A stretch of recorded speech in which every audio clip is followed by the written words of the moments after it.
regarding the timetable? No problem, Doctor. No problem. Okay, if any one of you clash with other subjects, please inform me as soon as possible. We try to adjust. We try to adjust the time, and since there is no one clash, then we proceed with the timetable. So the timetable will not be changed. We'll stay at Wednesday 2 to 4 and also Thursday 2 to 3. If you look at the course information of the subject, we go through the course information. Yes, Doctor. I will share with all of you. Before we start the class, I would explain to you the content of the syllabus of SPSD 2073 first.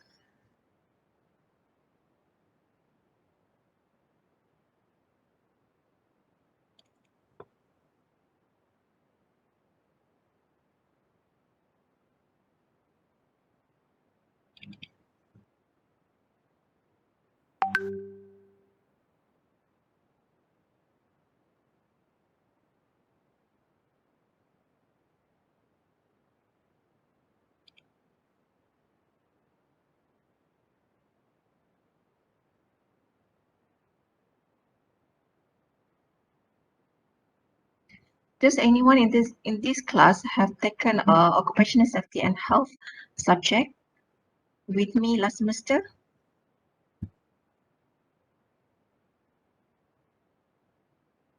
No, Roma said no. I think it's the first time we have a class with you. Okay, first time we're in class with me. Okay, because for section 2, there are a few of them. Has joined my occupational safety and health class last semester. So for section 1, no one have met me before. So maybe before we start the class, I introduce myself a little bit about me. My name is Dr. Rosha Srizawati. You can call me Dr. Rose. I've been with UTM for 18 years, starting from 2003.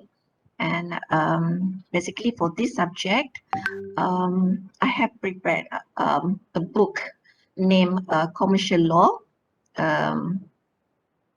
I am with 3 other colleges. We wrote that book in year 2011, and we're still in the process of producing second edition of that book because of the changes of the syllabus of commercial law. Because that book, in fact, been written to cater the management of technology students and also for marketing students who take the commercial law subject.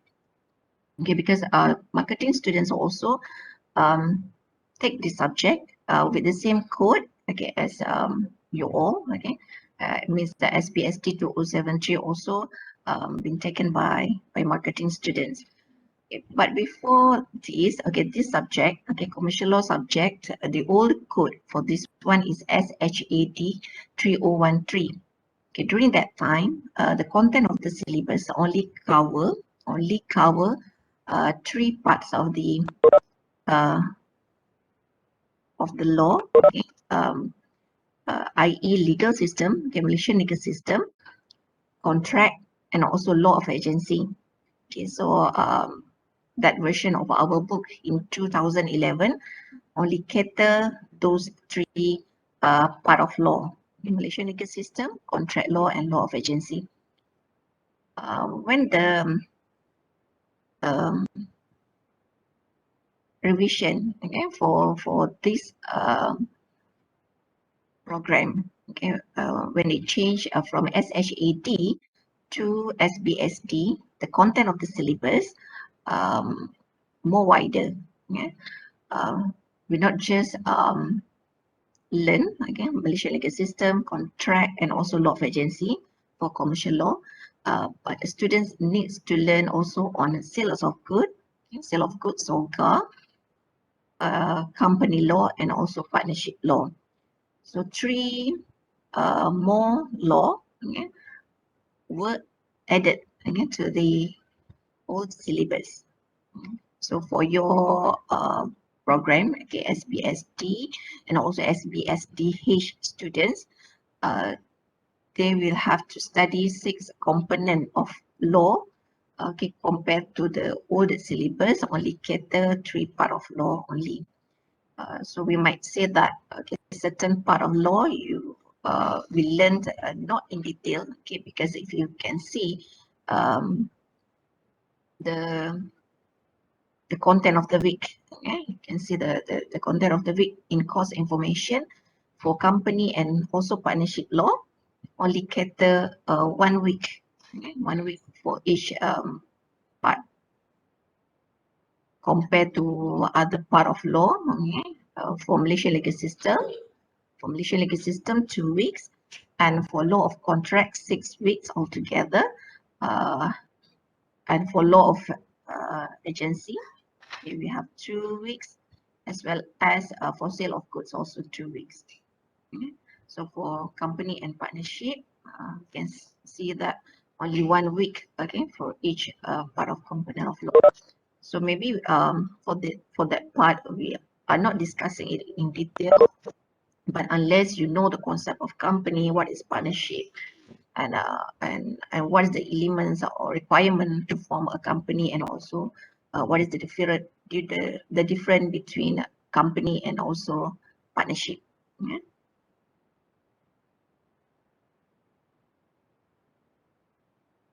So right now, how many students are in?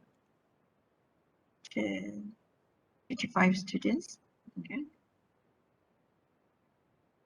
never mind for since we are not sure how many students supposed to be for section 1 till after week 2. So I want you to register your attendance for today. Please access your e-learning. I put a link to Google Form there, and you can access at any time, till 4 p.m. today, for the attendance for today. And before that, I would like to know how many foreign students in this class. How many foreign students from Indonesia? How many of you?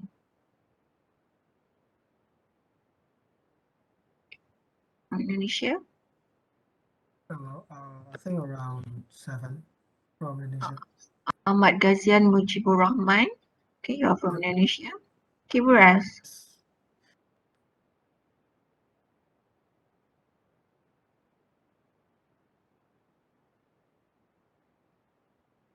siapa lagi from Indonesia? Me, doctor. It's fun. Isfan, okay, Isfan Yusfikar.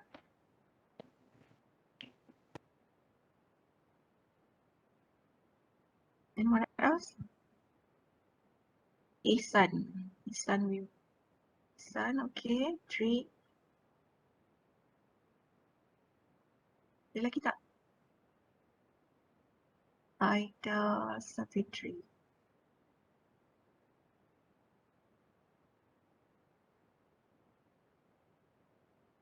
Isa, Nur Sabrina, Aida, Kaisa, Gusti.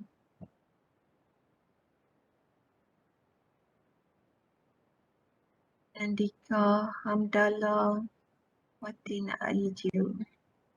1, 2, 3,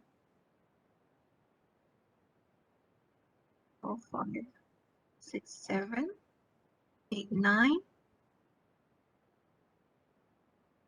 Tariq, are you in right now? Tariq, ada tak? Tariq from Indonesia too, right?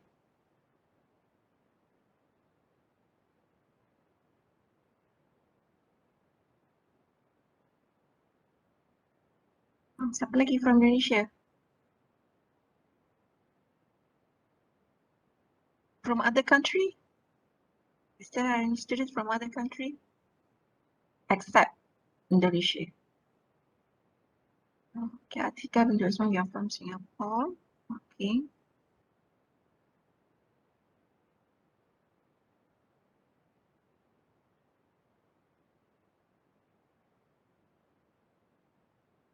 Tertarik from Indonesia.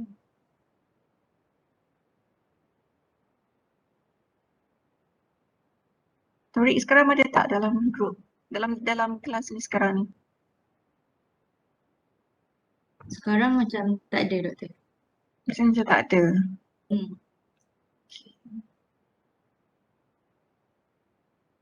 So for those who are in right now, you are comfortable with section 1, means that no one will change to section 2, right?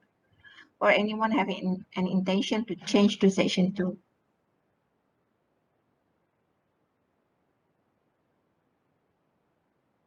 Okay, due to clash of subject or whatever reason. Since ada jawapan apa-apa, so I assume that everyone again will stay again with section 1 except Torik. Again, Torik ni nanti akan ada discussion dengan dia later lah.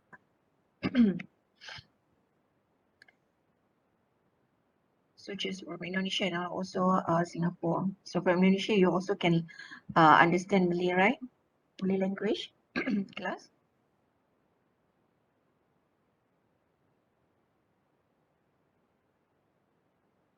Or anyone from Indonesia cannot understand Malay language.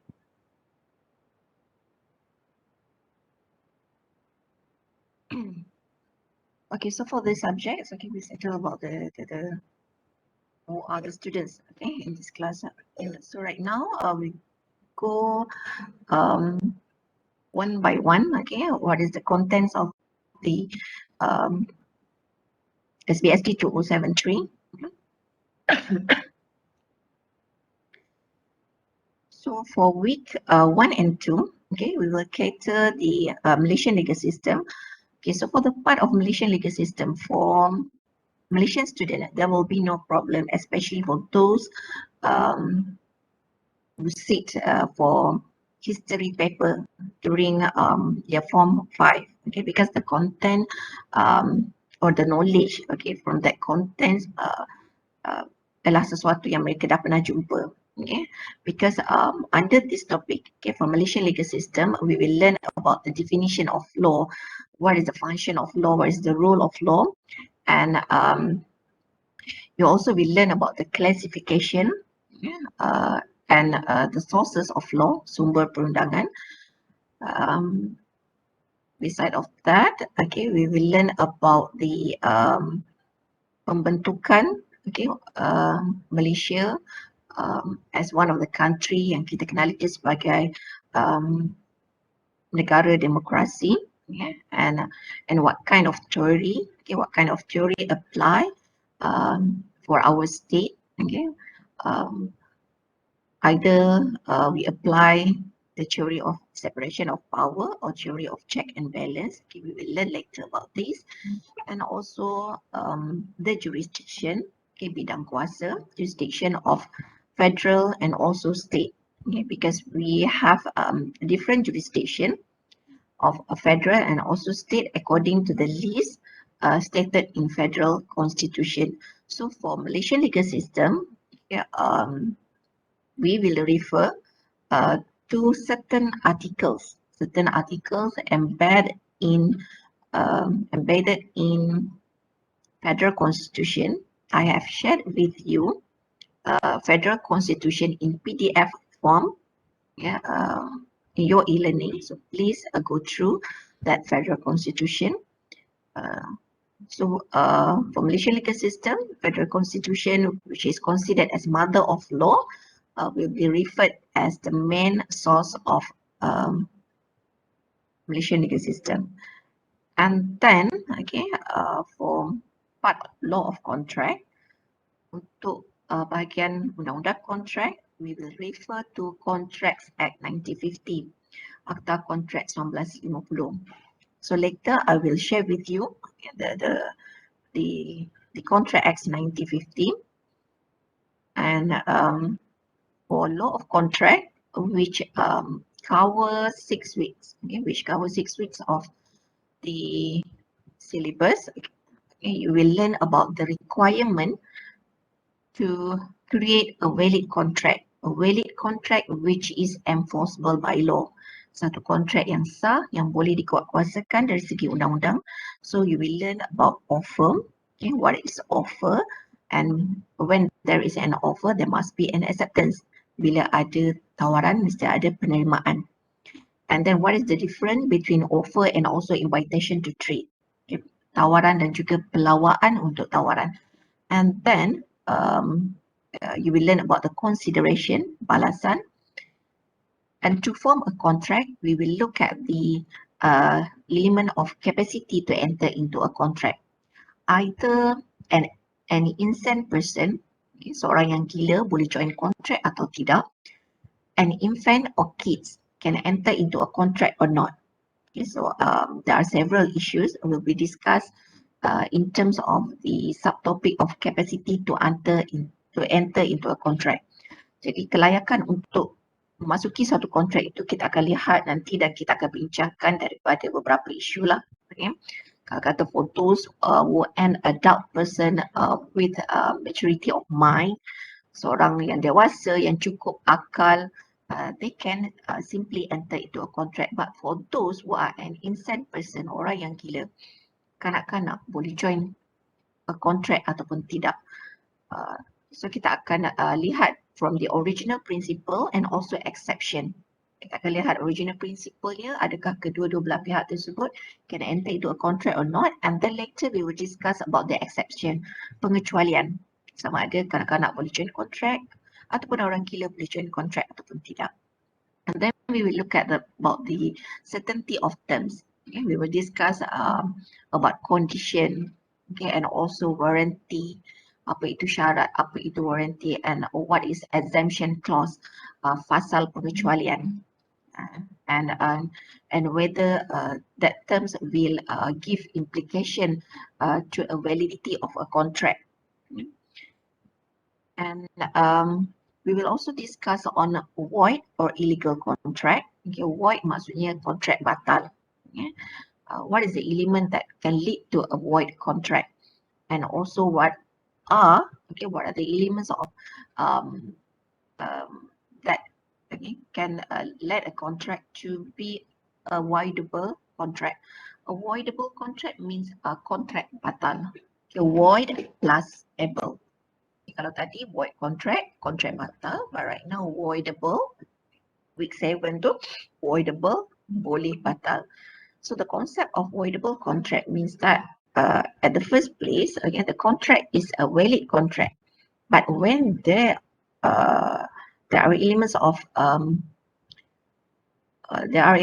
vitiating factors, okay, faktor-faktor yang mencemari satu contract, the contract can later on be decided as a voidable contract. If the contract consists of coercion, paksaan, okay, coercion, duress, the same thing, okay. Coercion, duress, paksaan, undue influence. Undue influence mean pengaruh tidak berpatutan. Fraud, mistake, okay. Fraud, tipu, mistake, silap ataupun khilaf. Misrepresentation, salah nyata. So when the elements of vitiating factors exist in a contract, then the contract will be a voidable contract. So we will discuss in detail about this topic, okay, when we will come to the discussion of law of contract. Okay, when all the elements of contract, okay, been discussed, it's how which to form a valid contract. We come to the part of discharge of contract, how to put an end, how to terminate a contract, how to resign a contract.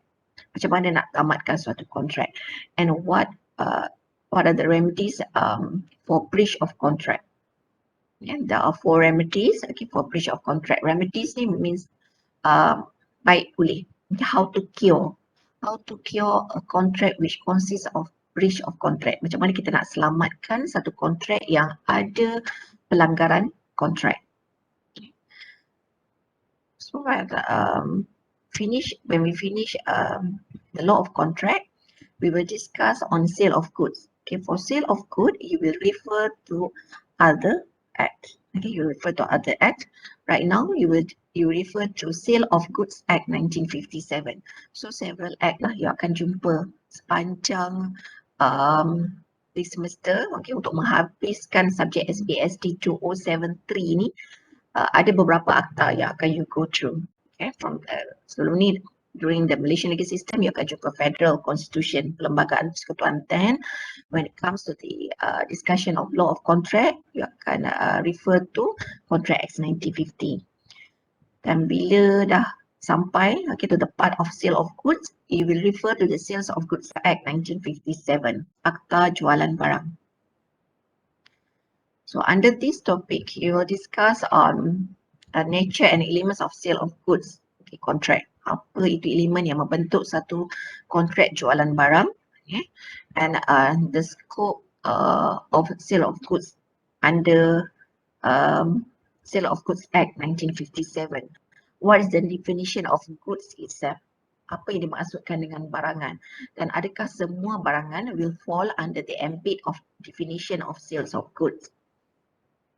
And then formation of contract of sale, and then you also will learn about the implied terms under sales of good, apa termata-mata sirat yang wujud dalam suatu akta jualan barang, and you will also learn about the passing of property, okay, the concept of passing of property, passing of titles, and also what is the remedies for breach of contract of sale. And then the fourth part, the fourth part of law under the commercial law subject, you will learn about law of agency. So for 2 weeks, you will cater for law of agency. You will learn how to form an agency, and for your information, agency must consist of 3 parties. There must be principal, agent, and also third party. And for these 3 parties who involve, to form an agency, there are only 2 contracts exist. Walaupun ada 3 pihak, ada principal, ada agent, ada third party, tapi hanya ada 2 kontrak saja wujud, iaitu between principal and agent, and also between principal and third party. There is no contract. There is no contract between agent and third party. Agent is considered as middle person, orang tengah, which is yang menghubungkan link between principal and also third party. So kita nampak di sini bahawa there is no contract. There is no contract between agent and third party. Principal will have contract with agent. Means that principal will hire an agent to work for him or her, and then principal also will have a contract with third party. Where is there any issue arise regarding to the contract? So third party will take action against the principal. Third party cannot take action against agent, because there is no contract between agent and third party. And for your information also,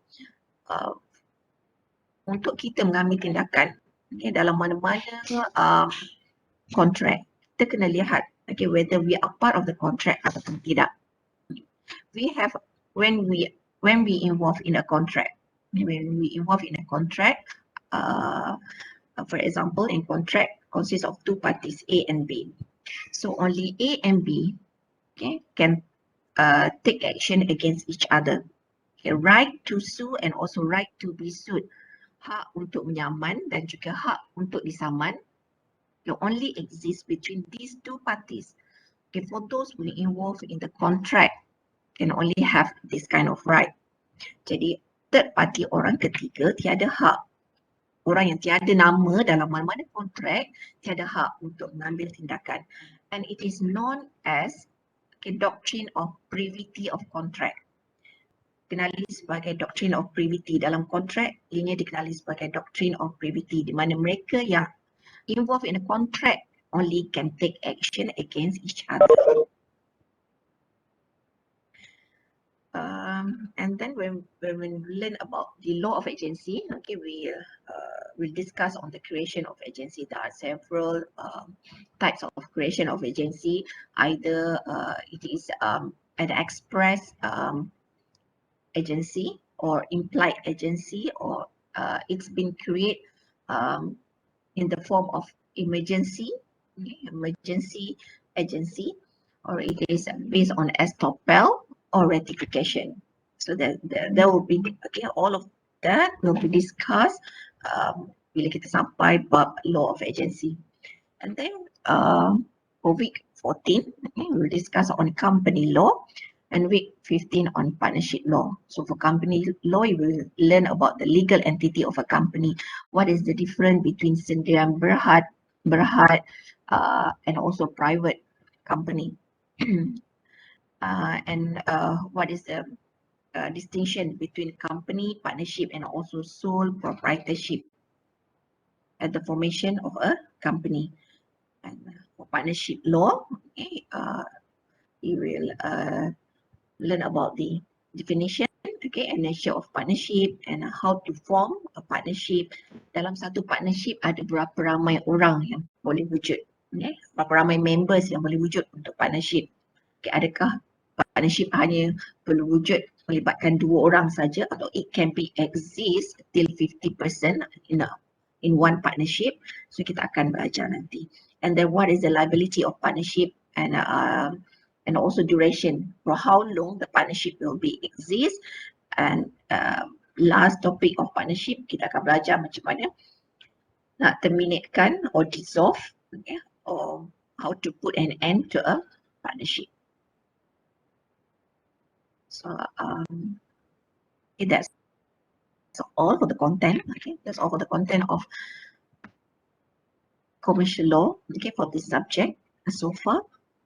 Is there any question, class? Are you still with me? Ni ada dengan saya lagi ke? Ke dah pergi mana dah? Yeah.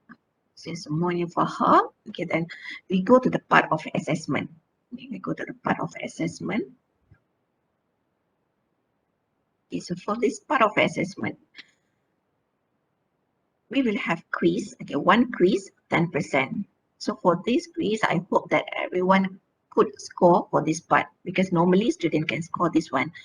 Okay, quiz will only cater the part of Malaysian legal system. Jadi Malaysian legal system nanti kita akan assess melalui quiz, and for test and for final exam there will be no Malaysian legal system anymore.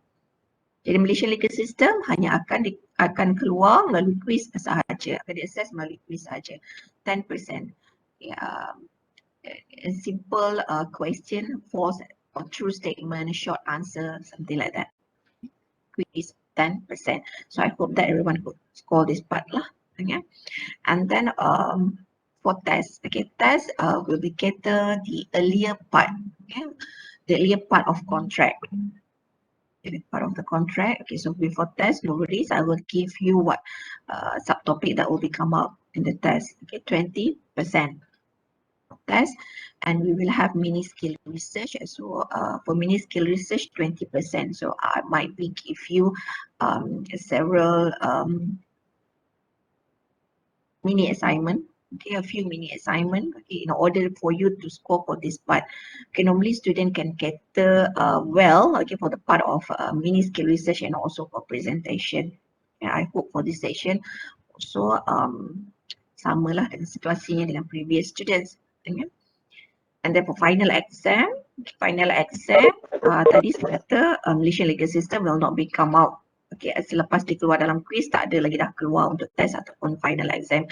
So final exam, normally the question will be 5 question, ada 5 soalan. And if you look at the subtopic, okay, under the commercial law subject. Okay, ada 5 lagi bab. Okay, ada 5 lagi bab. Okay, lebihan yang tinggal dekat situ you boleh nampak kita ada contract, sale of goods, law of agency, company and also partnership. So all of this part will be come out in the final exam. Setiap soalan akan cater setiap satu subtopik tadilah. Okay. 5 soalan, pilih 3. Okay, choose 3 out of 5 question in the final exam. And jangan bimbang. Okay, for final exam, I will give you tips for final exam what subtopic that you have to zoom in and also zoom out lah. Yeah. And there will be a presentation. And for presentation might cater for the company and also partnership. But company for assignment for presentation will be given maybe during 4th week of semester. Okay. So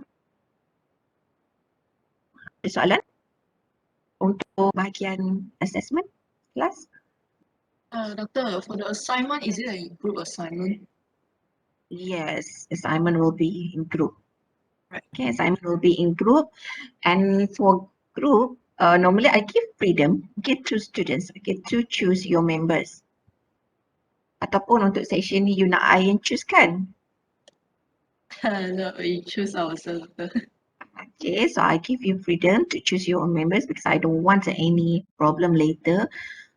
Tak nak dengar complain, okay, you cannot work with your friends whatsoever. Okay, so I let you, okay, I let you to choose your own members. Okay, it just we have to finalize the final number, okay, of the students after week 2. Then kita boleh agak lah dalam satu kumpulan nanti ada berapa.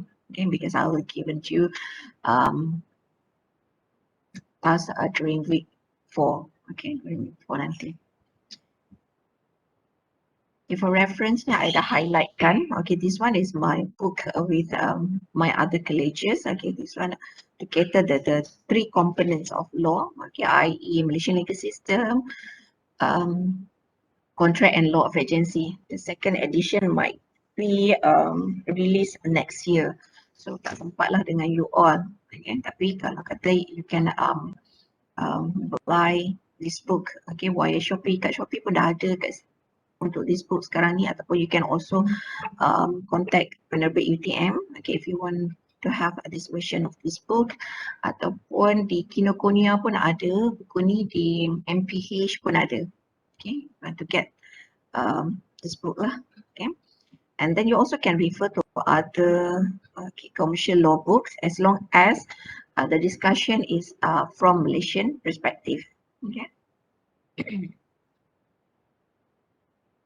Okay, so you can see also the statute that we refer, Federal Constitution, Contract Act 1950, Sales of Goods Act 1957, and for partnership, we refer to Partnership Act 1961, and for part of company, we will refer to Companies Act 2016.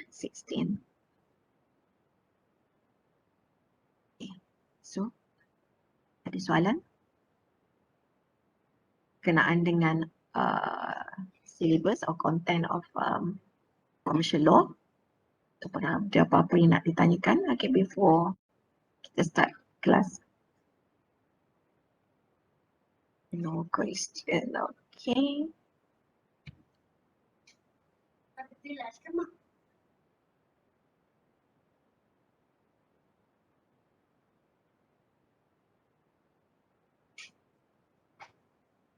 Okay, so let me look at the link given in your e-learning. Ada yang dah jawab soalan dalam Mentimeter tu? Dah jawab belum?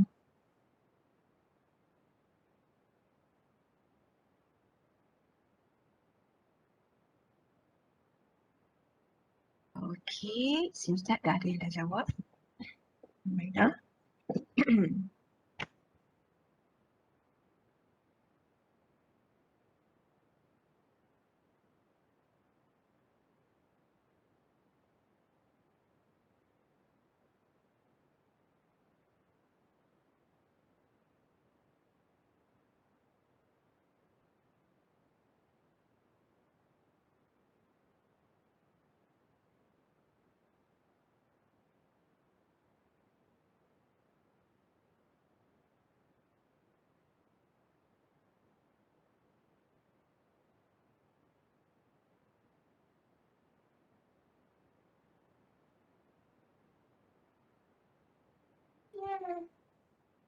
Okay, boleh nampak sharing kelas?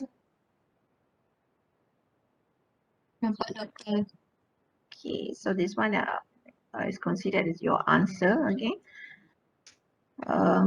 What do you know about law? Okay, so ada yang jawab legal system, things need to follow, rules that must be complied, rules and regulation. Okay, rights about what else? People must obey the law, decrease the mistakes, avoid unnecessary actions. Law is rules to control. Okay, so we can say that like,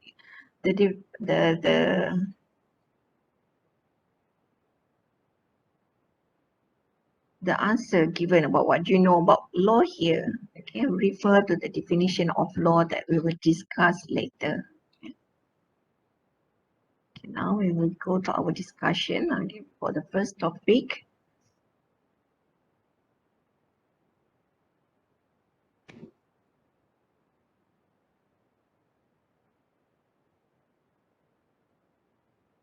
All of you are registered under SBSDH or ada yang SBSD student?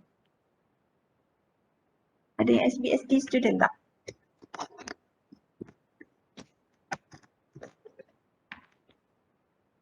Semua SBSDH eh? Doctor, I think we are from SPSD. Sister, you are from SBSD.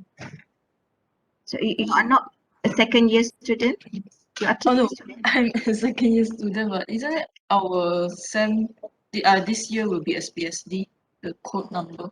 The code the code number SBSD, but you are SBSDH registered for this program under SBSDH program, right? Yeah. Yeah. Okay. So everyone like it's not simple. Everyone are second year student. Kalau you are second year betul, unless you are third year student. Kalau third year student might be you are SBSD. Kalau semua, okay, so all of you are second year student, then you are SBSDH. Okay, because for SBSDH as student, you will follow the 11 PLO, and if there are students who are registered for SBSD student, that one they will follow 10 PLO. Ada perbezaan dekat situ lah. Okay, because for SBSD and SBSDH student, kalau wujud dekat dalam kelas ni ada group yang SBSD, so I have to prepare to report. If all of you are SBSDH, then there will be no problem. Okay, I will share with you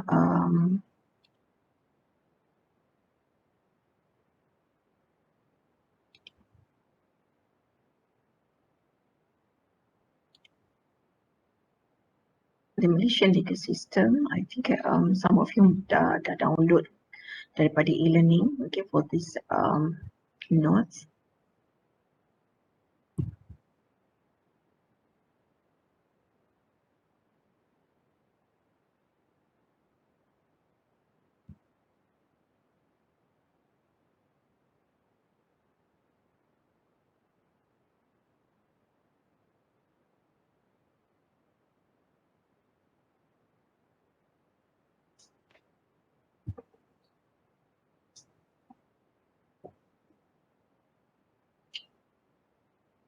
Can you see my slides?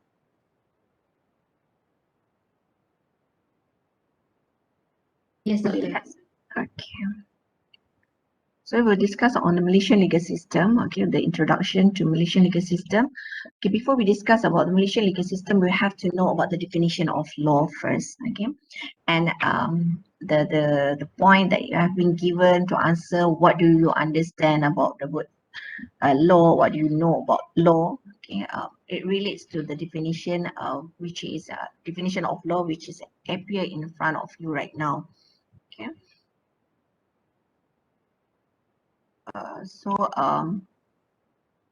Okay.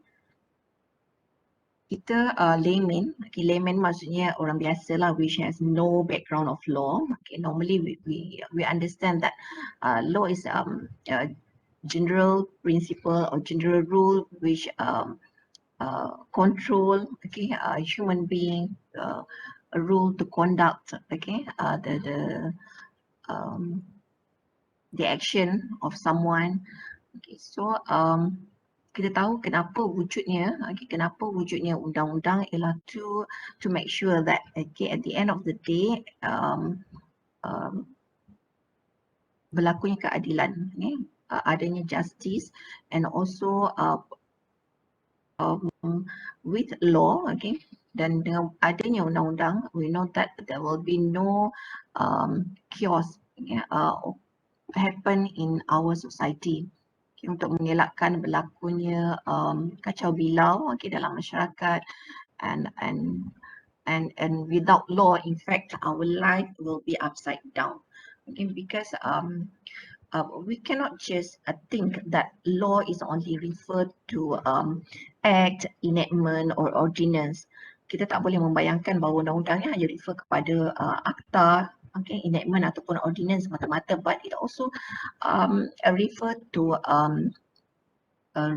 rule, okay, rule of conduct, refer to ethics, okay, and custom, okay, adat merupakan also part of law. Okay. Jadi wujudnya undang-undang, okay, untuk memastikan bahawa masyarakat berada dalam keadaan aman dan juga sejahtera, and everyone know what they should do and shouldn't do. Okay. So Oxford English Dictionary define law as the body of enacted or customary rules recognized by a community as binding.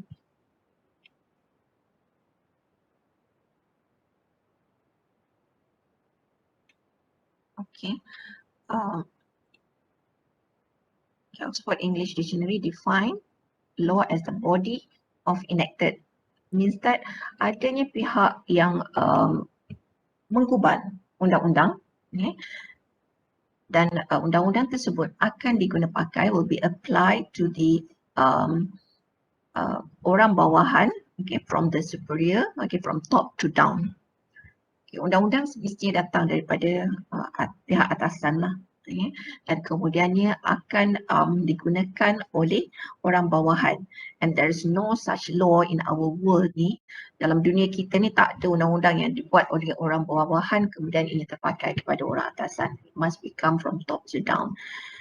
And according to Oxford English Dictionary also, custom is considered as part of law. Kata customary rules recognized by a community as binding. Adat merupakan, okay, adat yang diiktiraf dalam suatu masyarakat, mengikat mereka yang berada, mereka yang berada dalam masyarakat tersebutlah. So kita faham bahawa adat ni means that it come from our ancestors, okay, datangnya daripada nenek moyang, dan kemudiannya diwarisi oleh anak dan cucu cicit after that. And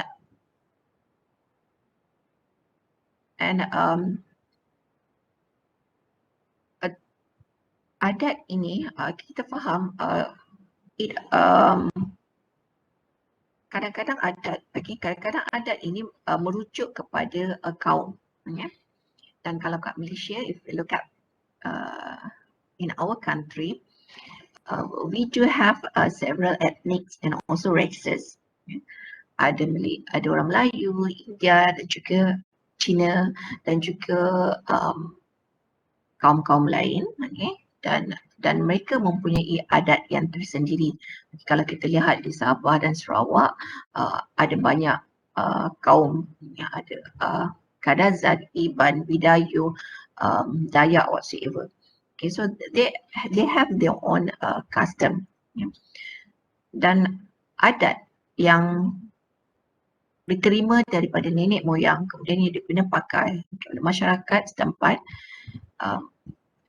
ini akan dirujuk sebagai satu perundangan, okay, yang yang pada akhirnya adat itu adalah sebagai satu cara untuk memastikan semua pihak yang terikat dengan adat tersebut mengguna pakai adat dan kita selalu mendengar, kita selalu dengar ada pepatah yang menyatakan bahawa biar mati anak jangan mati adat.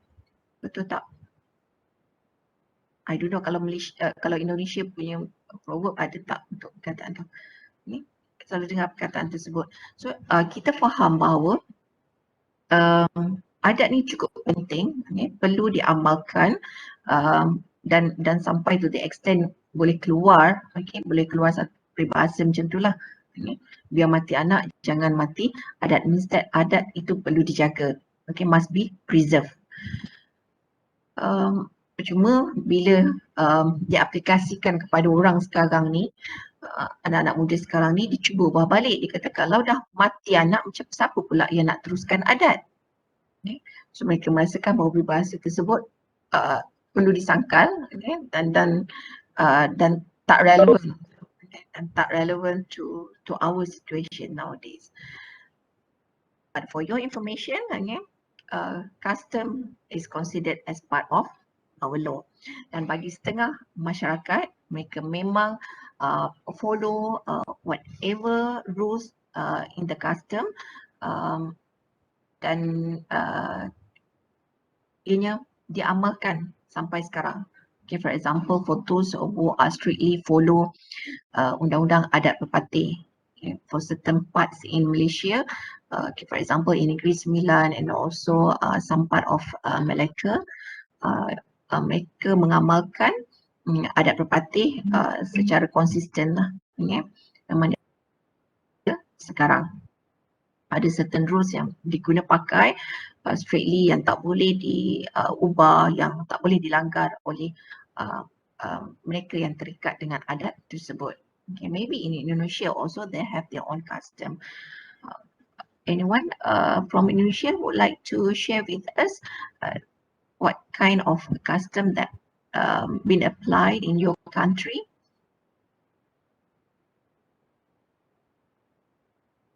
Izfan, ada nak share? Augusti, ada nak share apa-apa? Ada tak adat yang diguna pakai in your country?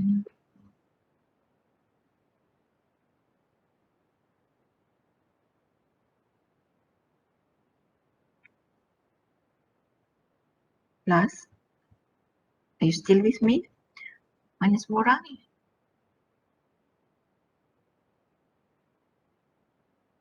Indonesian students. Okay, we would like to hear. Okay, since I live in the city, I don't know much about custom in my area. Okay, Ihsan kata ada di bandar. Okay, so Ihsan ni dah considered as anak muda model yang tidak mengetahui tentang adat. Okay, what is custom practice? Okay, so all of you live in city. Tak ada siapa yang from Indonesia yang berasal dari kampung ataupun ada nenek ataupun datuk kakek, or known as kakek lah kan, datuk nenek yang tinggal di kampung yang still practice custom.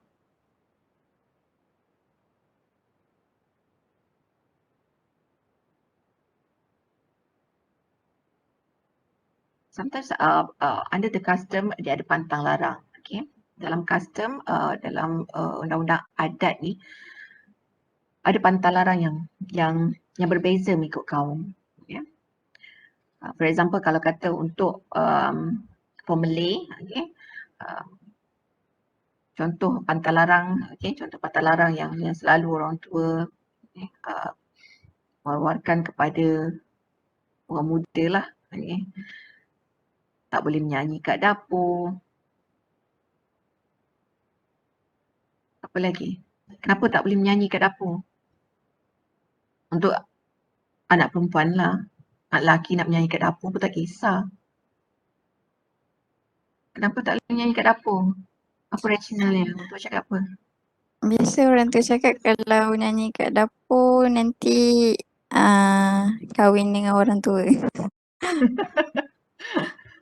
Tak boleh tak boleh nyanyi kat dapur nanti kahwin dengan orang tua. Tapi sekarang ni ramai yang nak kahwin dengan orang tua. Kenapa agaknya? Ramai yang berminat anak muda sekarang ni. Okey. Saja. Ada juga kan yang tulis. Even artis pun kat dalam paper siap tulis. Memang cari orang yang tua. Tak nak cari orang yang establish. Tak naklah yang muda. So, yang muda tak establish lagi. So saja nak nyanyi kat dapur. Ya. Alia cakap, okey takut leka habis angin. Habis angin benda yang tengah masak, gentong semua. Oh tadi ada Gazian ada, I think there is one in Adat Baduy where they are not able to use technology. Oh okay. Baduy ni ada kawasan mana Gazian? It's in Banten. Yes? In Banten. West I Java. cannot hear you. They live in Indonesia, in what area? In Banten. Bandung? Banten. Banten. Can you spell it at chat? Banten. Oh, Banten. All right. So they are not able to use technology means that there is custom that prevent them, okay, to use technology. Means that they still stick to the old version of their life lah. Macam tu. Kazian? What do you mean by they are not able to use technology? West Java, yep, okay. Okay, so kalau kata tadi yang menyanyi kat dapur tadi, kawan you cakap kahwin orang tua, okay, nanti dapat sana. Jangan ubah tempat makan, Yun cakap jangan ubah tempat makan. Okay, so what is the rationale? Orang tu cakap jangan ubah tempat makan, nanti kahwin ramai. Yun? What is the rationale? Sebenarnya kalau kita lihat bantal larang yang ditetapkan oleh tuan ni sometimes ada rasional dia lah. Kenapa? Okay, dia letakkan bantal larang tersebut dan bantal larang be part of custom. Okay, kita tak boleh duduk atas bantal. Tak boleh duduk atas bantal. Sebabnya nanti naik bisul katanya. Okay, tapi bila kita lihat, bila kita baca from scientific study, there is no such teori yang menyatakan bahawa duduk atas bantal akan naik bisul. Tak ada teori pun yang mengesahkan betul ke tidak rasional yang diletakkan situ. Tapi kalau kita fikir balik, bantal tu digunakan untuk kita letakkan kepala bila kita tidur. So we have to maksudnya respect lah. Letakkan bantal kita gunakan letakkan kepala kita nak duduk. Okay. Dan juga pada waktu dahulu nak beli suatu barang ni agak susah. So kalau kata bantal tu buat duduk, nanti kan pecah bantal, nak kena beli baru. Cannot comb hair at night and don't sit at the door. Okay. Tak boleh sikat rambut malam. Tak boleh sikat rambut malam. What is the rationale? Tak boleh duduk kat pintu tu, I tahulah nanti orang tak masuk Minang. Anak dara tak eloklah duduk kat pintu. Tapi sebenarnya rasional dia, you duduk, once you dah sit dekat berdekatan dengan pintu, orang nak lalu nak masuk susah. Tak boleh sikat rambut malam, why? Aida cakap cannot comb hair at night. Apa rasional dia?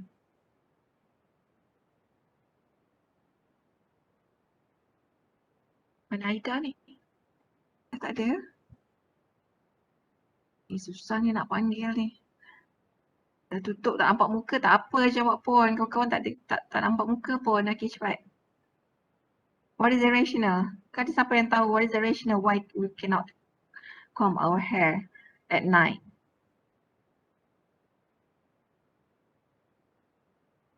Mungkin dulu sesuai lah. Tak boleh sikat rambut malam. Sebab dulu pakai pelita. Mungkin tak ada lampu elektrik at that time. tak nampak nak sikat rambut macam mana rupa malam-malam. Tapi sekarang ni dah tak relevant lah, right? Untuk this one. Okay, pilih ayam yang kaki tak jatuh. Kalau jatuh tu dilengur.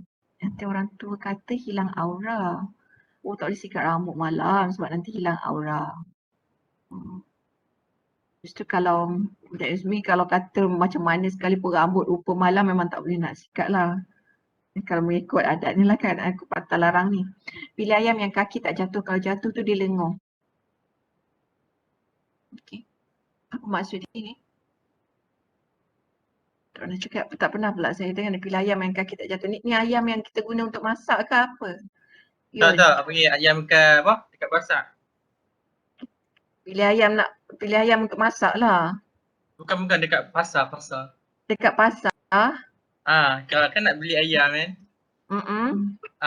Kan kaki dia kalau orang apa? Kan penjual letak menghadap ke atas kan. Kalau kaki dia jatuh tu kan, itu ayam lama. Ayam lama. Betul abang. Oh. Kena kaki yang tegak. Kena kaki yang tegak. Kalau ni dia kata kalau jatuh tu dia lengur. Maksudnya bukan ayam tu lengur lah. Maksud ayam tu ayam lama. Ya, ayam lama. Oh, okey. Itu cara pilih ayam pula. Okay, sebenarnya larang lah. Sometimes lots of things lah. Okay, kalau kaum Cina pun ada orang punya adat tersendiri. Okay, kalau kata mereka percayai bahawa warna merah akan bawa ong, akan bawa tua. Okay, and then normally during their Chinese New Year, mereka akan pakai warna merah. Tapi sekarang ni I think new generation tak ada dah apply warna merah strictly. Ada yang pakai warna lain juga. Dan they believe in feng shui. Okay, so kita katakan that one is part of custom. And then for Indian pula, during dia Deepawali tu, mereka akan mandi menggunakan minyak. Okay, so ada rasionalnya kenapa mereka menggunakan minyak. So untuk menyejukkan badan. And then dan bila nak tetapkan tarikh untuk perkahwinan, they have to refer to certain people yang considered as an expert person to make sure that date tu akan bawa tuah kepada kedua-dua pasangan. Okay, so everything we consider that part of custom and ianya adalah undang-undang. Okay, undang-undang. Okay, Lin Wei ni cakap betul. Okay, so kalau kaum Cina ampau diberikan kepada mereka yang tak berkahwin lagi, right? Betul tak? Yang dah kahwin dah tak boleh ampau Lim Wei ni?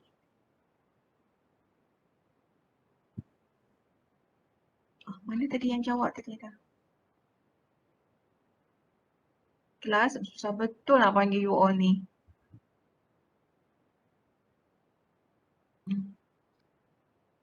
Okay, Lim Wei ni jawab yes. So ampau hanya untuk mereka yang belum berkahwin. Dah kahwin dah tak boleh dapat ampau dah. Okay, then we go to the definition of law by scholars. Okay. So kalau tadi Oxford English Dictionary define what is law. Right now we discuss about the definition given by Hobbes. Hobbes ni legal scholar. A scholar perundangan. Dia mendefinisikan undang-undang sebagai commands of him or them that have coercive power. Maksudnya order, arahan yang datangnya daripada mereka yang mempunyai kuasa. So we know that kita discuss tadi bahawa perundangan must come from top to down. So the commands must be from someone who have power, who have an authority. So it will be applied to the masyarakat bawahan lah. Jadi kita nampak di sini the definition given by Hobbes not contradict to what has been defined by the Oxford English Dictionary and Austin. Okay, Austin also legal scholar, Selman also legal scholar. Pakar perundangan lah. Okay. So Austin defined law as a rule of conduct imposed and enforced by the sovereign. undang-undang dikatakan sebagai peraturan yang mengawal tingkah laku yang diguna pakai, dikuatkuasakan oleh pihak atasan kepada orang bawahan. Dan kita tahu bahawa sebenarnya macam saya mention tadi, as per I mentioned before that we need law in our life to make sure that our life is not upside down. We have to remember that every steps in our life, in fact, ada certain undang-undang yang kita perlu follow. Sebenarnya setiap langkah kehidupan kita ni ada undang-undang. Okay, for example, once you dah datang nanti untuk F2F class, you will have to obey to the rules or regulation of you have to observe your code of attire. Yeah. Kalau sekarang ni masih boleh berambut panjang sebab dia kelas online, okay, you tak perlu datang ke campus, tapi once you dah datang ke campus later, you have to obey the rules that have been set up by the faculty. Okay, dari sudut pemakaian macam mana, dari sudut kalau kata rambut nak kena pendek, ethics yang you perlu patuhi bila berada di faculty. And then if you look at, kalau kata you memandu, memandu kereta ataupun you ride a motorcycle, okay, when you come to traffic light, traffic light merah you tak boleh pergi, traffic light hijau, okay, you boleh bergerak. So that one we consider as a rules and regulation yang you perlu patuhi. Dan bila berada di rumah, okay, once you berada di rumah, you also have to obey to the rule or regulations that have been set up by your parents. Okay, kalau kata parents kata you boleh keluar every day, you boleh keluar, tapi by 7 you have to come back. Maksudnya dah maghrib, dah pukul 7, you dah kena sampai rumah. Okay, so ataupun nak masuk bilik, okay, nak masuk bilik mana adik-beradik ke parents ke, kena ketuk, kena minta izin terlebih dahulu. So we consider that one is ethics which is also part of law. Jadi kita tak boleh bayangkan bahawa undang-undang ni hanya merujuk kepada sesuatu yang besar yang hanya melibatkan akta, enactment or ordinance. Okay, but it's also cover all aspects of our life. And Salman, okay, Salman juga merupakan legal scholar. Okay, define law as body of principles recognized and applied by the state in the administration of justice. Kata mesti ada satu badan yang menggubal, yang gazetkan, yang wartakan undang-undang dan kemudian ini diguna pakai dalam negeri ataupun negara, satu negara. Dan at the end of the day, undang-undang tersebut untuk memastikan wujudnya keadilan. Okay. So we can summarize from all this definition given by Oxford Legal Dictionary and also by legal scholars that law refer to it must have a body of rules lah. Akan ada pihak, ada badan yang menggubal undang-undang tersebut. So badan menggubal undang-undang can be government, can be parliament, can be Dewan Undangan Negeri. Kalau kata dalam konteks of university, mesti ada board of director, ada board of faculty level yang akan buat undang-undang. And then kalau kata untuk jalan raya ataupun mana-mana tempat, ada ministry, ada kementerian yang buat undang-undang ataupun majlis bandaran buat undang-undang. So there must be a body of rules. Dan kalau kata di rumah ada parents yang buat undang-undang, so it must be someone that will set up the rules and regulation, and it must be recognized, and enforced by the state. But apa yang kita summarizekan ini merujuk kepada undang-undang yang besar lah, undang-undang yang di mana ada badan yang menggubal undang-undang dan ini mestilah diiktiraf, recognized, and also must be enforced. Dan ini dikuatkuasakan oleh state. So bila ada penguasaan, when there is an enforcement, there must be a surveillance lah, kena ada pemantauan. Sama ada undang-undang tersebut dilaksanakan ataupun tidak. Dan bila mana ada undang-undang, there must be a penalty for those who break the rules. Bila ada undang-undang, akan ada penalty untuk mereka yang melanggar undang-undang, for those who break the rules. So penalty boleh jadi penalty yang ringan, and also can be severe penalty. Okay? Ada lenient, ada severe. So kalau kata penalty yang melibatkan denda, penalty yang melibatkan kerja-kerja khidmat masyarakat, ataupun penalty yang melibatkan penjara, okay, kita katakan masih lagi hukuman yang lenient lah. Okay. But when it involve the penalty yang melibatkan hukuman gantung sampai mati, maksudnya okay, dalam konteks ini kita katakan penalty tersebut adalah satu penalty yang berat lah, hukuman yang berat. Okay, kalau ini melibatkan hukuman gantung sampai mati. Okay, so penalty it can be okay, in whatever form. Ada juga penalty kalau kata sometimes penalty through warning. Okay, kalau kata dekat faculty lah, okay, ada kesalahan yang pelajar lakukan, kesalahan pertama bagi warning. Okay, kesalahan kedua mungkin lagi ada warning kedua, ada amaran kedua, tapi kalau kesalahan ketiga dah tiada maaf bagimu lah. Okay, no excuses at all.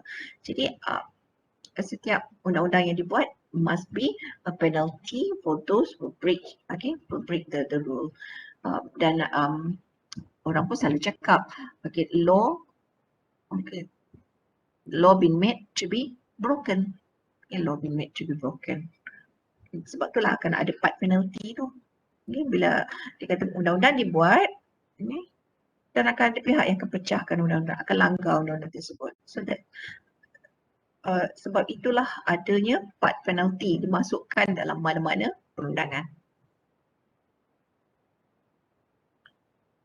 And purpose of law, okay, the purpose of law to regulate relationship between citizen and state, and also to attain justice in society. Okay, sebagaimana kita bincangkan tadi lah. So for the definition of law, ada soalan kelas. So we go to type of offences. Right now, 311.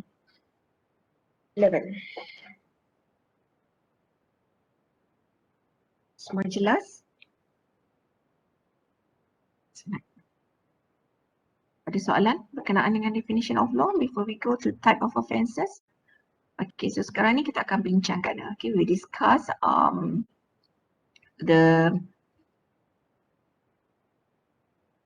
we will discuss undang-undang dari sudut kesalahan, types of offences, jenis-jenis kesalahan. So types of offences will be divided into two, civil offences and also criminal offences. Kesalahan sivil and also kesalahan jenayah. Kita akan bezakan apa itu civil offences and what is criminal offences. Okay, from this slide, okay, what can you say about the difference of civil offences and also criminal offences? Daripada slide ini, okay, apa yang you nampak yang membezakan what is civil offences and criminal offences? Personal and public. Ini cakap personal and public, alright. Okay. Okay. This is apa yang cakap lagi? Okay, public and private. Go jawab. Okay, go jawab public and private. Ini cakap personal and public. Okay, so for civil offences and criminal offences, untuk senang kita faham, okay, berkenaan dengan civil offences and criminal offences is that the degree of offence itself, and the degree of offence or the level of offences itself. Maksudnya level kesalahan, darjah kesalahan sesuatu perkara itu sendiri. So for example, we take one example, satu kesalahan yang mempunyai satu tema yang sama. Okay. Mencuri sebuku roti, and robbery of a bank. mencuri sebuku roti dan juga merompak sebuah bank. Okay, untuk sekarang kita nak bezakan what is civil and also what is criminal. Mencuri sebuku roti dianggap sebagai civil offences. Okay, kalau kita lihat tema dia sama, kedua-duanya adalah mencuri, cuma dalam skala kecil ataupun skala besar lah. Okay, the difference dia dekat situ. Okay. Untuk mencuri sebuku roti dianggap sebagai civil offences, iaitu private wrong, kesalahan persendirian. Tapi kalau ini melibatkan robbery of a bank, it considered as public wrong. Kesalahan awam. Sebabnya skala dia besar. Bila merompak bank, kesan dia adalah the implication is bigger compared to mencuri sebuku roti tadi.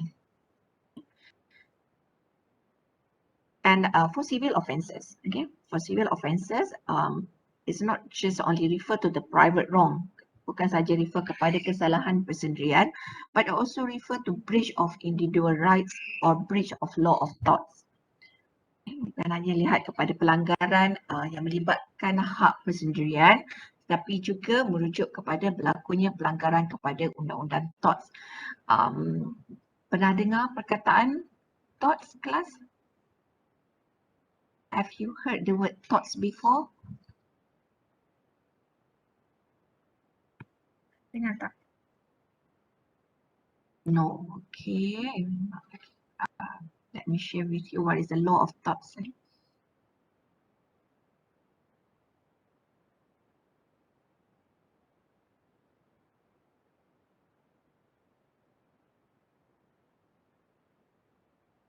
Okay, law of torts merupakan cabang perundangan di bawah Undang-Undang Inggeris. Tort merupakan cabang perundangan di bawah Undang-Undang Inggeris. And for your information, our country, 80% of our law, 80% of Malaysian law refer to English law because we are part of Commonwealth country. Kita pernah dijajah oleh Inggeris dan kesemua negara yang pernah dijajah oleh Inggeris akan menggunakan pakai Undang-Undang Inggeris. Dan apa ni? Dan tort merupakan sebahagian daripada Undang-Undang Inggeris yang digunakan pakai di Malaysia. And for other country who are part of Commonwealth country.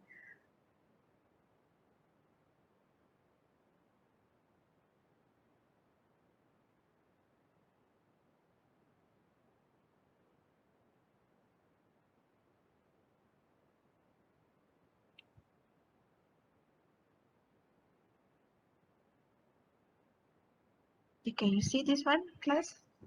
About tort. Can you see the slide? Boleh. Okay. So tort is part of English law. Okay, ejaan ni memang tort lah. Dalam bahasa Melayu pun kita akan eja di tort. If you refer to the Malay version of Malaysian legal system, book, you will also find the word tort. Tort ini memang nama undang-undang lah. Yang datangnya daripada Undang-Undang Inggeris dan under tort, we have several branches. We have negligence. Undang-undang yang melibatkan kecuaian is part of tort. Undang-undang yang melibatkan kecuaian is part of tort, and kecuaian can be done by anybody. Kalau kita lihat, for example, sekiranya melibatkan pengabaian anak-anak, so kita katakan kecuaian dilakukan oleh ibu bapa.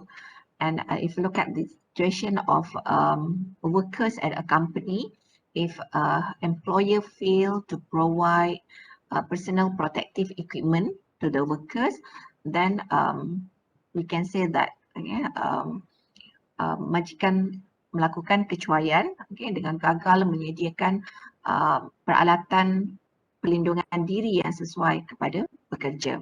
So negligence can be done by anyone ataupun dalam situation of accident occur. Accident occurred on the road lah. Kemalangan jalan raya di mana kalau kata seorang memandu dalam keadaan mabuk dan kecuaian disebabkan oleh kecuaian dia melanggar orang lain dan menyebabkan kematian. And we know that in Malaysia, kita dah ubah undang-undang yang melibatkan sekiranya berlakunya pelanggaran dan menyebabkan kematian kepada orang lain, kes yang melibatkan dalam kes yang melibatkan kemalangan, pelanggaran dan menyebabkan kematian kepada orang lain, orang tersebut later on akan dijatuhkan hukuman mati. Bukan penjara seperti dahululah. The previous law, kalau kata melanggar orang lain dan menyebabkan kematian hanya dipenjarakan. Tapi new version of our law, we have amend, kita telah pindah undang-undang di Malaysia. Kalau kata melibatkan kemalangan maut, maka orang yang melanggar tadi akan dikenakan hukuman mati. And then under tort juga, under tort you also have trespass. Trespass mean pencerobohan. Trespass adalah pencerobohan. So the concept of trespass is simple. Setiap orang ada teritori sendiri. Setiap orang ada teritori. Kalau kata ianya melibatkan tanah, maka kita perlu jelas bahawa tanah tersebut adalah tanah kita ataupun tidak. Kalau kata tanah orang lain, maka sekiranya kita memasuki tanah orang lain, maka kita dianggap sebagai trespasser, penceroboh. Dan dalam konsep yang melibatkan trespass, pencerobohan, sekiranya seseorang memasuki rumah kita, penceroboh memasuki rumah kita, someone that we don't know access to our house, enter into our house, the one that we don't recognize that person, we have a right to self-defense. Kita ada hak untuk mempertahankan diri. Cuma ada satu konsep yang diguna pakai yang mesti diingatlah. Untuk self-defense ini, kita ada hak untuk membela diri, kita ada hak untuk mempertahankan diri, but not amounting to murder.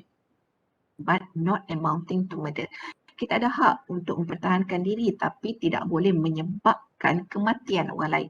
Kita boleh cederakan orang tersebut. Sebab kita tahu bahawa orang yang masuki rumah kita adalah orang asing, orang yang kita tak kenal. So we assume that orang tu ada niat jahat. Ini bukan cerita Hindustan yang kita nak tanya bila mana kita nampak orang asing masuk ke dalam rumah kita, kita nak interview dulu ke, tak ada. Okay. So we assume that orang yang masuk tersebut adalah orang yang have a bad intention. Okay. So kita ada hak untuk mempertahankan diri, but we have to remember, we have to note that in the case of self-defense, again, it must not amounting to murder. Tak boleh menyebabkan berlakunya kematian. Kita boleh cederakan orang itu ataupun kita menghalau orang tersebut untuk keluar daripada rumah. Tujuan dia untuk orang tersebut keluar daripada rumah, tapi tak boleh menyebabkan kematian. Bila kalau kata kes yang melibatkan self-defense ni, mahkamah akan lihat, court will look at the sama ada kita gunakan, kalau kata kes yang melibatkan berlakunya juga kematian. Dalam proses mempertahankan diri berlakunya kematian, mahkamah akan lihat ada niat untuk tuan rumah tu ada niat untuk membunuh ataupun tidak, have an intention to kill that person or not, and look at also the weapon yang digunakan, weapon yang digunakan, senjata apa yang kita gunakan. Sebabnya ada setengah kes, yang dibawa ke ada kes yang dibawa ke mahkamah yang melibatkan di mana orang yang masuk ke dalam rumah dan tuan rumah hanya sergah saja, no physical contact at all. Sergah saja, sebabnya tuan rumah pun terkejut tengok orang masuk. Suddenly someone enter his house, dia terkejut dan orang yang masuk tu pun terkejut. Dalam situasi bila tuan rumah sergah, orang yang masuk tadi terkejut dan kena heart attack, meninggal. Sebab tadi kita katakan bahawa bila self-defense tak boleh menyebabkan berlakunya kematian. So in this situation agaknya, bila dah berlaku kematian dalam kes ini, what do you think? Adakah orang tersebut liable kepada kematian yang berlaku? Kelas. Kalau sejak sangat kelas ni cepat. Bagilah feedback sikit. Agaknya sekarang ni, okay, no physical contact, tak ada weapon yang digunakan. Hanya suara saja. Okay, tuan rumah sergah, and then what happened later on, the trespasser shock, kena heart attack and then die. Agaknya tuan rumah liable ke tidak? Okay, Alia jawab, no doktor. Okay, agaknya kenapa? Lim ni pun jawab, no. Agaknya kenapa? Okay, since tak nak cakap kan, saya tengok jawapan dekat chat je lah. Semua sayang suara ni.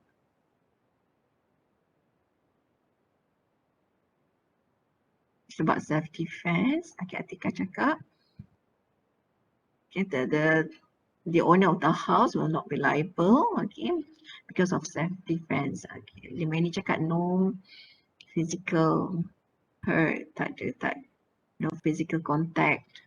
Okay, so kita tahu dalam murder ada dua jenis. Okay, pembunuhan untuk murder is either murder with intention ataupun murder without intention.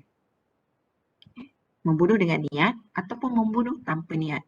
So degree kesalahan untuk keduanya berbeza lah. Okay. For murder with intention, okay, kalau jelas menunjukkan bahawa all the evidence produced to the court shows that that person memang ada intention untuk membunuh dan ada weapon yang diguna pakai, dan all the alibi shows that that person liable for that murder, maka orang tersebut akan dijatuhkan hukuman mati.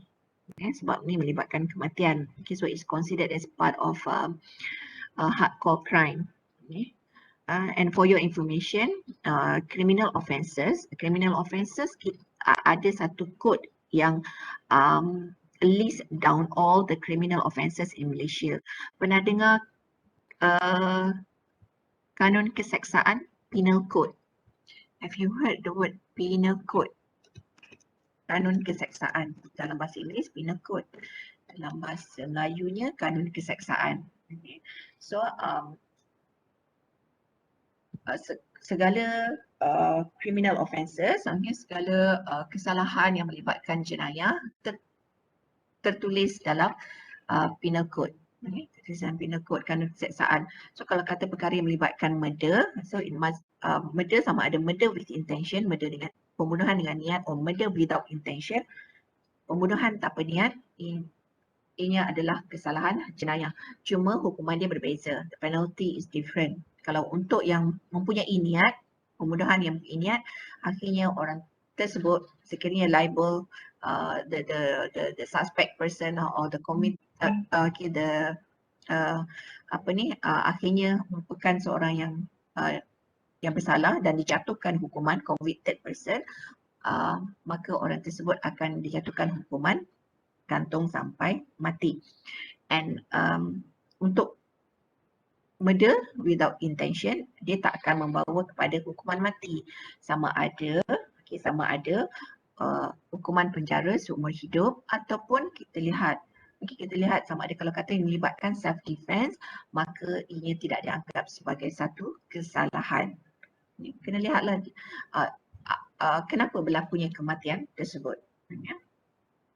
Jadi kalau kata yang melibatkan gantung sampai mati tadi, untuk gantung sampai mati, we have to make sure lah, kalau you baca penal code kanun keseksaan, kenapa dimasukkan perkataan gantung sampai mati, dia tak cakap perkataan gantung sahaja. Letakkan kat situ gantung sampai mati sebabnya ada kes yang menunjukkan bahawa gantung-gantung tapi tak mati.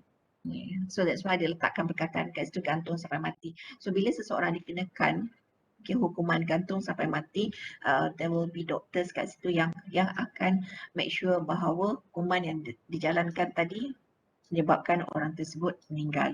Nak kena pastikan bahawa betul-betul meninggal lah. Okay. Dan untuk penjara seumur hidup, adakah orang tersebut akan dipenjarakan sampai dia meninggal kat dalam penjara? What do you understand about the term of penjara seumur hidup? Life imprisonment. Anyone? Ada case yang macam kalau in the prison then they give like apa they are good in prison, then ada yang ada chance untuk like Dapat parole. yeah. Ada kes yang macam tu. So life imprisonment doesn't mean that orang tu akan meninggal. Maksudnya akan meninggal dalam penjara lah. Akan berada dalam penjara sampai dia mati. Tak. Kita akan lihat umur seseorang lah. Okay, normally kita akan guna pakai formula 50 ataupun 70. Kalau kata dia masuk penjara di usia 45 tahun. Okay, 45 tahun dan rekod menunjukkan bahawa dia baik. Tak ada apa ni dan kemudiannya nama dia tersenarai untuk dapat pengampunan. Satu-satunya orang yang boleh berikan pengampunan kalau di Malaysia ni masa birthday YDPA yang di-Pertuan Agong ada hak untuk mengampunkan mana-mana pesalah. Akan lihat rekod lah, akan lihat profil dia. Kalau berjara ni dia menunjukkan bahawa dia berada dalam keadaan apa ni tak bergaduh dalam penjara dan dilihat bahawa dia boleh mewujudkan satu komuniti yang bagus yang berada dalam penjara, contribute something. Okay. Maka orang tersebut mungkin akan dirilis awal, okay, akan dapat pengampunan. Tapi kalau kata apa ni kalau tadi kita lihat formula 50-70 tu, okay, masuk penjara di usia 25 tahun. Okay, selalunya by 50 dia akan keluar. Tapi rekod dia bila dia keluar nanti dia merupakan seorang pesalah yang pernah mempunyai rekod jenayah berat. Okay. Tapi kalau kata di usia masuk penjara di usia 60, maka sampai umur 70 lah. Tapi kalau kata umur 70, okay, dia keluar penjara, masih lagi sempat berada di luar penjara, masih lagi boleh hidup sehingga usia 75 tahun, masuk 5 tahun, dia free lah berada di luar.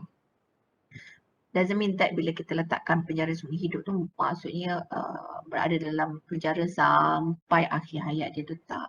Okay. Apa ni? Fakrul Nazim tulis apa? Mati sebab tercekik.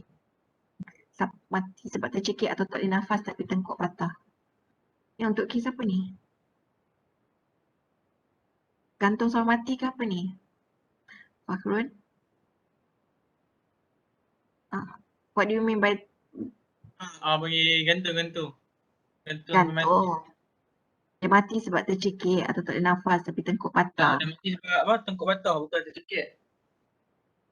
Oh, tengkuk dia patah sebab tu dia mati. Tak kisahlah sebab apa pun, kalau kata gantung sampai mati, dia maksudnya kena mati. Kalau kata tak sempat tengkuk dia patah pun sebab takut sangat, okay, dia mengalami heart attack ke apa ke, terlalu nervous shock, okay, tiba-tiba jantung dia berhenti berdenyut, dan dia mati, okay, so as long as orang yang dijatuhkan hukuman gantung sampai mati tadi, dia kena matilah. At the end tu dia kena meninggal. Dan akan ada doktor kat situ yang pastikan bahawa person betul-betul meninggal. So kalau kata kat Malaysia ni we have several cases lah, especially kalau kata kes yang melibatkan pembunuhan. If you still remember kes Mona Fendi di Malaysia, okay, kes Mona Fendi di mana Mona Fendi dijatuhkan hukuman gantung sampai mati bersama dengan suami dia dan juga pembantu dia, Juraimi. Ni kes yang Mona Fendi potong Datuk Mazlan 18 keratan. So kemudiannya orang keluarkan filem. Cerita apa? Untuk kes Mona Fendi ni orang keluarkan cerita apa? Nak tengok? Cerita apa orang keluarkan untuk kes Mona Fendi? Cari sendirilah, cerita dukun ke apa, tak, I don't remember lah. Kes macam lah. Yang Umi Aida berlakon. Okay, diceritakan semula kes Mona Fendi ni. Dan actually Mona Fendi punya case ni has put several landmark in legal perspective lah. Okay. Sebabnya kes Mona Fendi ni merupakan kes terakhir yang digunakan pakai di Malaysia ni, kes terakhir yang wujud di Malaysia yang mengguna pakai juri. Okay, sekarang ni kita dah tak guna pakai sistem juri dah. Kalau you lihat cerita orang putih dalam TV tu kan, cerita movie, ada juri, ada group of juri in odd number, okay, dalam number yang ganjil. Di Malaysia, kes yang terakhir yang mengguna pakai juri ialah kes Mona Fendi. Lepas tu kita dah tak ada dah kes yang mengguna pakai juri. Kita dah delete sistem juri dalam sistem perundangan Malaysia. Juri ni can be anyone. Tak semestinya orang yang ada legal background. Anyone can be a juri. As long as dia boleh fokus dengan kes tersebut, tak ada connection dengan orang luar, tak ada connection dengan pesalah ataupun mana-mana saksi yang terlibat dalam kes tersebut, dan dia memang fokus solely for that case. Itu juri. Ada allowance diberikan lah. Ya. Aku nak cakap apa ni, dekat tali tu ada something untuk patahkan tengkuk. Memanglah tali yang digunakan untuk, kalau you lihat, you boleh google lah dalam YouTube, tali yang digunakan untuk apa ni, untuk kes gantung sampai mati ni memang tali khas lah. Tali khas yang dikenali sebagai tali yang diimport dari India, tali jute yang memang tahan lasak. Okay, memang bila tempat berpijak tersebut dibuka dan menyebabkan orang tersebut tergantung, okay, dan tali tu memang terus menjerut leher sehingga matilah. Okay. Sama juga yang kalau kata dalam kes yang melibatkan apa ni, whipping dalam bahasa Melayu apa, rotan. Okay, kes yang melibatkan rotan. Okay. Rotan yang diguna pakai ialah rotan khas, bukannya rotan yang you beli daripada kedai RM2. Taklah. Okay. Rotan khas yang kalau kata seseorang dijatuhkan hukuman 6 sebatan, dia tak akan kena, tak akan dijatuhkan ataupun macam ni nak cakap, tak akan dikenakan hukuman 6 sebatan secara serentak. Okay. Untuk satu sesi 2 sebatan sahaja. Untuk satu sesi 2 sebatan sahaja, sebabnya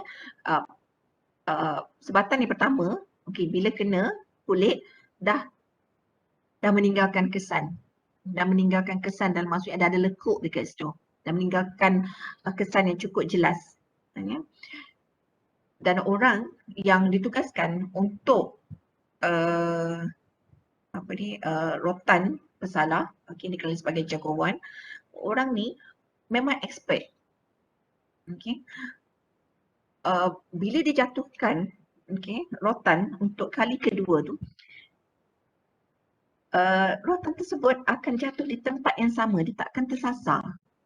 Sebab dia dah expert dah. Orang yang rotan orang ni memang dah expert, a few years, very experienced and skilled person. Okay. Rotan tersebut akan jatuh di tempat yang pertama tadi, dan rotan yang kedua dah akan break kan, yang akan breakkan kulit dan berdarah, terus keluar darah, dan doktor akan attend, rawat. Bila dah baik, barulah 2 lagi sesi akan dibuatlah. Okay. Bila dah orang tu dah, dan setiap kali hukuman dikenakan, pesalah mestilah berada dalam keadaan sihat. Kalau kata tak sihat, tak boleh dikenakan rotan. Once sihat, okay, dikenakan rotan, tapi hanya 2 rotan sahaja sekali jalan. Tak sampai, kalau kata orang tersebut dikenakan hukuman 6 sebatan, tapi bukan 6 kali sebatan sekali jalan lah. Apa ni? Alia cakap macam lah, kalau banduan tersebut mati secara mengejut semasa dalam tahanan, adakah hukuman tersebut tamat begitu saja? Banduan ni, banduan yang akhirnya hukuman terhadap dia adalah hukuman gantung sampai mati ke? Macam mana Alia? Alia Syafira? Macam penjara seumur hidup macam tu. Oh, di penjara seumur hidup dan then dia mati kat dalam tahanan. Hukuman dia tamat je. Sebab dia je yang boleh terima hukuman tersebut. Dia tak akan turunkan dekat waris dia ke apa, tak ada. Okay, so kalau kata masa dalam tahanan dia meninggal, okay, kalau dalam kes yang melibatkan hukuman gantung sampai mati, seminggu sebelum hukuman gantung dia ada dibuat, dia meninggal. Okay, so habislah. Begitu juga takkanlah bila dia dah mati nak gantungkan dia lagi sebab dia dah mati dah. Okay, and then kalau kata meninggal dalam tahanan, katakanlah tempoh dia dalam penjara, dia jatuhkan hukuman penjara selama 10 tahun for example lah kan. Tapi dalam penjara dia meninggal, then hukuman untuk dia tu dah selesai lah kiranya. Tak ada orang lagi lah yang boleh akan gantikan dia. Okay. Apa lagi ni? Efek sebat akan mati. Pakruazin, are you sure? Betul lah ni. Efek sebat akan mati pucuk. Betul. Memang sebatan yang dikenakan itu bukan sebat yang biasa lah. You can go through, okay, you can go through any YouTube yang menunjukkan macam mana sebatan dibuat. Dan untuk kes yang melibatkan civil offences dan juga kes yang kalau kata mahkamah decide, mahkamah sivil decide sebatan ke atas pesalah dengan mahkamah syariah decide untuk sebatan ianya berbeza. Kalau kata untuk mahkamah syariah, rotan yang digunakan ialah rotan yang bukan sama dengan rotan yang digunakan dalam mahkamah sivil. Dan bila hukuman dikenakan, mereka yang ditugaskan untuk menyebat pesalah, dia hanya boleh angkat rotan tersebut tidak boleh melebihi paras bahu. So you boleh bayangkan tak, kalau you pegang rotan and then you angkat, tak boleh melebihi paras bahu you dan you jatuhkan rotan tersebut ke atas seseorang, dia jatuh dalam keadaan tak kuat lah, tak menyakitkan pun. Okay.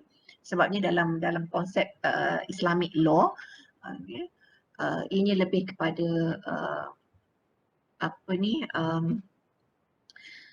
bukan menjatuhkan hukuman tapi lebih kepada mendidik. Lebih kepada mendidik. Sekian. Educate people. Ada apa yang saya sebut lagi?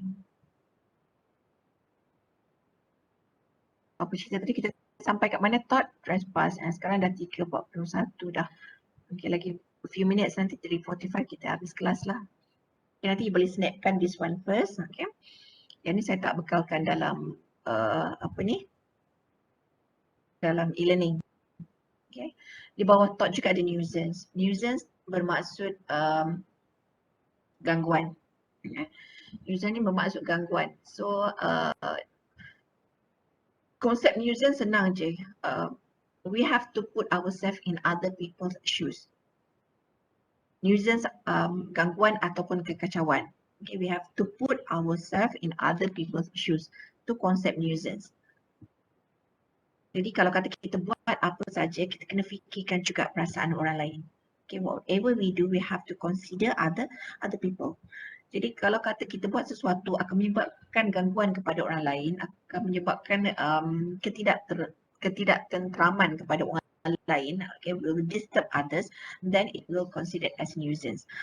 Untuk kes nuisance ni banyak di mahkamah. Sometimes a very simple or silly case pun kita boleh consider as silly case lah. Ya, ada kes yang dibawa ke mahkamah berkenaan dengan tak puas hati bila duduk rumah flat, orang yang kat atas sekali rumah flat 4 tingkat, okay, yang atas sekali pukul 2-3 pagi menumbuk. Okay, yang orang kat bawah ni dah tak boleh 2-3 pagi menumbuk menggunakan lesung. Okay, menyebabkan bunyi tu menyebabkan orang lain tak boleh nak tidur, tak tenteram. Dan orang lain charge that person with nuisance. Okay, nuisance sometimes saya cakap nuisance ni yang penting konsep dia, kita letakkan diri kita dalam kasut orang lain. Kita kena buat sesuatu supaya bila kita nak buat sesuatu kita kena timbangkan, we have to consider other people sama ada ianya akan affect other people ataupun tidak. Jadi kalau kata nanti dah balik hostel pukul 2-3 pagi, sepatutnya orang tidur tapi 2-3 pagi melalak. Okay, you menyanyi seorang-seorang kuat-kuat berkaraoke, seorang-seorang orang lain nak tidur, mengganggu ketenteraman awam. So that one is considered as nuisance.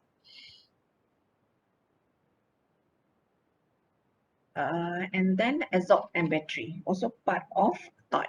Okay, assault dan battery is considered as part of thought. Assault, penderaan yang kita nampak. Okay, assault is penderaan lah. Penderaan yang kita nampak secara fizikal dan juga mental. Okay, for example, husband pukul wife. So nampak, okay, nampak kecederaan dia. Wife boleh buat report. Sebelum nak buat report polis, have to go to medical first. Kena dapatkan surat doktor dulu menunjukkan bahawa okay, this one is considered as kesan kepada penderaan. Okay, maksudnya ada kecederaan. Dilihat mungkin kecederaan dari sudut physical, mental, okay, sebabkan oleh penderaan, abuse from the husband tadi. Then dengan report daripada medical tadi boleh bawa kepada polis lah untuk buat report dan menyatakan bahawa wujudnya penderaan. Okay, dan mungkin daripada surat polis tadi can apply for temporary injunction. Temporary injunction in terms of prohibitory order untuk menghalang suami daripada mendekati isteri sebelum kes tersebut dibawa ke mahkamah, dibuka file untuk mohon mandatory injunction, halangan secara kekal daripada mahkamah untuk meletakkan bahawa okey, suami tak boleh berada dalam jarak berapa kilometer daripada isteri untuk mengelakkan berlakunya penderaan. Manakala bateri pula ialah kita katakan kita menyebabkan kesakitan kepada orang lain secara tak sengaja. So kita boleh juga ambil tindakan. Okay, for example lah, dalam keadaan sekarang ni dah dibenarkan untuk menonton perlawanan bola sepak di stadium. You berebut nak dapatkan tiket. Berebut nak dapatkan tiket. Katakanlah kalau dululah, sekarang ni dah boleh online. Tapi kalau kata dalam keadaan berebut nak dapatkan tiket kemudian terpijak kaki orang kat belakang dan menyebabkan kesakitan kepada orang tersebut, then it can be claimed under battery. Nak naik train, nak naik LRT, komuter cepat-cepat and then terlanggar orang kat belakang dan sebagainya, tersinggung dengan siku ke apa ke, menyebabkan kesakitan kepada orang tersebut, it can be claimed under battery. Maksudnya meninggalkan kesan lah kepada orang lain, sakit. Tapi kita buat tadi secara tak sengaja. Orang tu tak boleh nak terima maaf kita, nak tuntut sesuatu daripada kita, ganti rugi sebab dia sakit. Okay. And then defamation. Defamation is fitnah. Okay, so fitnah can be libel or slander. Boleh secara oral, secara mulut, ataupun can be in written. Defamation can be in written or oral. Jadi kita tahu bahawa fitnah ni merupakan perkara di mana kita buat cerita, okay, kita keluarkan statement something which is not true about other people. Sesuatu yang tak betul berkenaan dengan orang lain, itu fitnah. Tapi kalau kata benda betul, cakap orang ni botak, orang ni gemuk dan sebagainya, benda betul lah, okay, mengumpat ke apa kat belakang, that one is considered as mengumpat. Okay, benda yang betul kita ceritakan di belakang, okay, so that one is mengumpat. Tapi kalau benda yang tak betul, that one is fitnah. So fitnah can be secara bertulis ataupun secara oral, secara bercakap. Okay, kalau kata kita buat ucapan di depan awam, dan kita fitnah orang lain, ataupun secara bertulis. Sekarang ni kita tahu during the boom of technology nowadays, akan everything at our fingers. Okay, kita viralkan dekat SWOTMAT, dekat social media, benda yang tak betul berkenaan dengan orang lain secara bertulis. Okay, so that one is considered as defamation, which is libel. Okay, slander secara mulut, libel secara bertulis. So all of these are thought. Semua kesalahan ni adalah thought. Okay. So sekarang ni dah 3:48. Okay, I think it's enough, okay, for our first meeting. Ada soalan kelas? Kenapa Fakhrul Aziz sedih pula?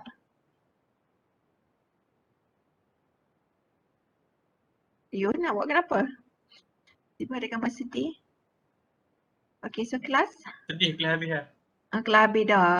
Oh, saya takut you all semua tidur ni. Dah lah petang. Dua-dua session you all petang. Campur dengan hujan, bulan 11, bulan 12 nanti hujan. Saya cakap seseorang je. Okay. So I hope that you can get something, okay, from our discussion today. Nanti lihat nota yang saya bekalkan. Okay, if there is any question, just ask me. Okay, either you boleh PM I ataupun I think it's better you tanyakan dalam kelas sebab nanti kawan-kawan yang lain pun boleh belajar sama. Okay. Dan satulah, jangan takutlah nak suara. Tak tunjuk muka pun, orang kawan tak nampak pun. Sekarang ni kan orang cakap kalau keluar rumah pakai mask pun orang tak risau dah sebab orang tak tahu siapa di belakang mask. Okay, so make sure everyone sign in your attendance through Google Form in e-learning. Okay, so since there is no question, I rest my case for today. Kita jumpa lagi besok. Kan? Jumpa lagi besok. Okay, so thank you everyone. Assalamualaikum. Thank you, Doktor. Salam. Salam. Thank you, Doktor. Welcome.